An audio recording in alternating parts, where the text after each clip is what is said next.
Halo semuanya, welcome back to my channel Yunero Project. Seperti yang kita tahu, PT Astra Honda Motor telah meresmi skutik terbarunya pada bulan September 2022 lalu dengan nama New Vario 125. Dan di video sebelumnya pun sudah beberapa gua bahas ya teman-teman. Contohnya mulai dari harga aksesorisnya, komparasi dengan kompetitor, perbandingan setiap tipenya, dan perbandingan dengan yang versi old-nya nih teman-teman.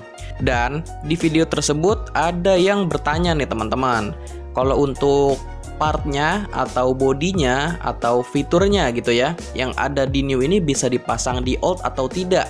Nah, di video kali ini gua akan menjawab pertanyaan tersebut. Tapi sebelum gua lanjut videonya, jangan lupa teman-teman like video ini sama subscribe channel ini supaya gua makin semangat bikin konten seputar roda 2 dan aparelnya.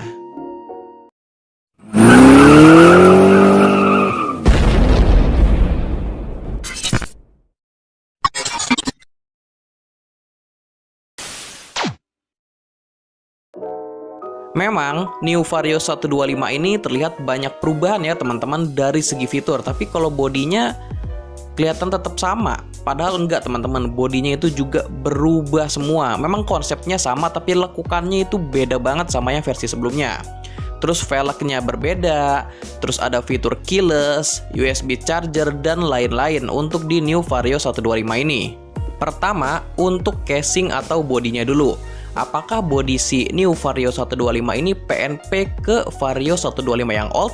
Jadi informasi ini dijawab oleh Pak Endro S ya teman-teman, selaku training division dari PT Astra Honda Motor. Pak Endro S menjawab kalau plug and play yang nggak bisa, karena butuh penyesuaian. Mengingat beberapa dudukan atau casing pengikat berbeda posisinya nih teman-teman. Jadi tidak akan presisi kalau dipaksa. Makanya kita sebut dibutuhkan penyesuaian. Kalau untuk bodi atau casingnya itu sendiri gimana nih? Apakah bisa dibeli berbagian saja? Contohnya pengen ganti tebengnya doang nih. Jadi tebeng si New Vario 125 pengen dipasang ke old tapi tebengnya doang. Atau misalkan di bagian buritannya doang.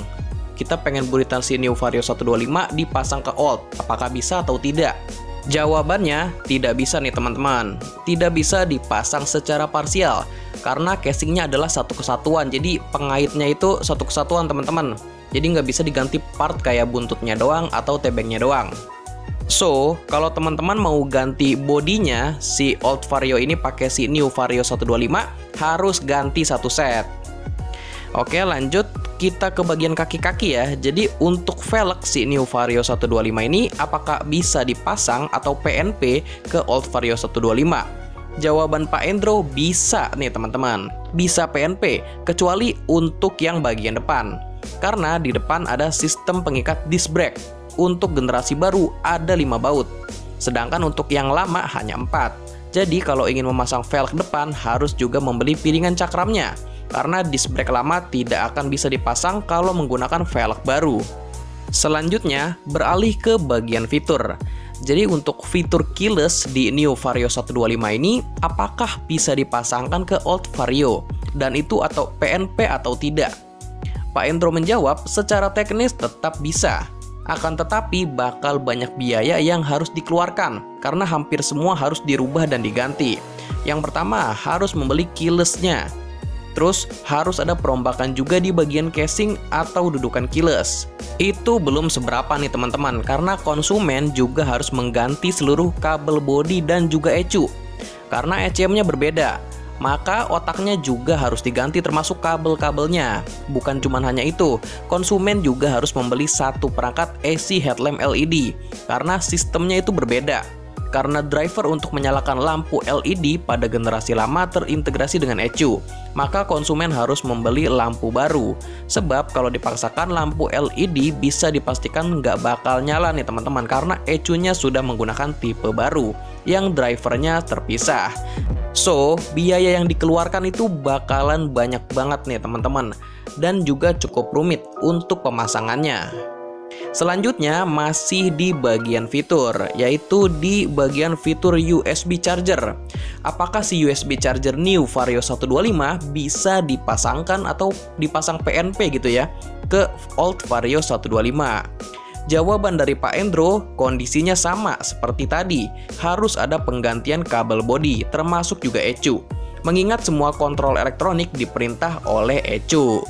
Oh iya, for your information ya teman-teman, untuk lampu LED-nya walaupun desainnya sama persis tapi sistemnya itu berbeda. Jadi kalau teman-teman user Vario Old mau pakai lampu baru si Neo Vario 125 itu gak akan bisa.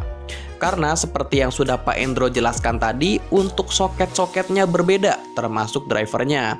Jadi sistemnya itu berbeda ya teman-teman.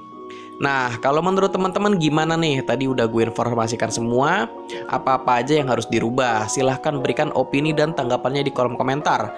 Teman-teman pemilik Vario 125 Old, apakah masih ingin nih ganti part atau komponen dari Neo Vario 125-nya? Kalau menurut gua pribadi sih, ya dengan jelimet kayak gitu ya, terus harganya juga nggak murah, mending tuker tambah sih kalau kata gua. Jadi tuker tambah, jual yang lama, beli yang Neo Vario 125. Oke, itu aja ya teman-teman informasi yang bisa gue sampaikan. Sebelumnya terima kasih buat teman-teman yang sudah menyempatkan waktunya untuk nonton video gue. Jika video ini bermanfaat, jangan lupa di like dan share.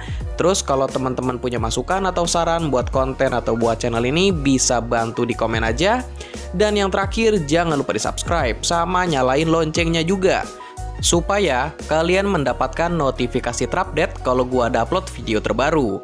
Atau teman-teman bisa juga follow Instagramnya di @yunuroproject.